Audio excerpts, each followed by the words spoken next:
What's the meaning of alexia?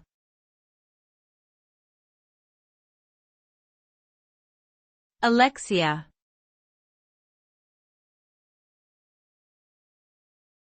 Alexia.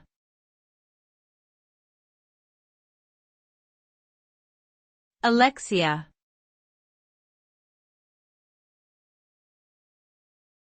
Alexia.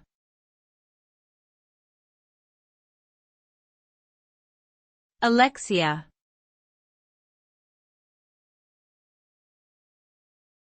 Alexia is a medical term that refers to the partial or complete loss of ability to read. People with alexia may have difficulty recognizing letters, words, and sentences, and may also struggle with comprehension.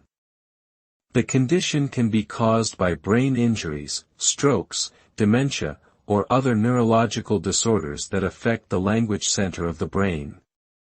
Depending on the severity of the condition, people with alexia may require specialized therapy and assistive technology to improve their reading skills and quality of life.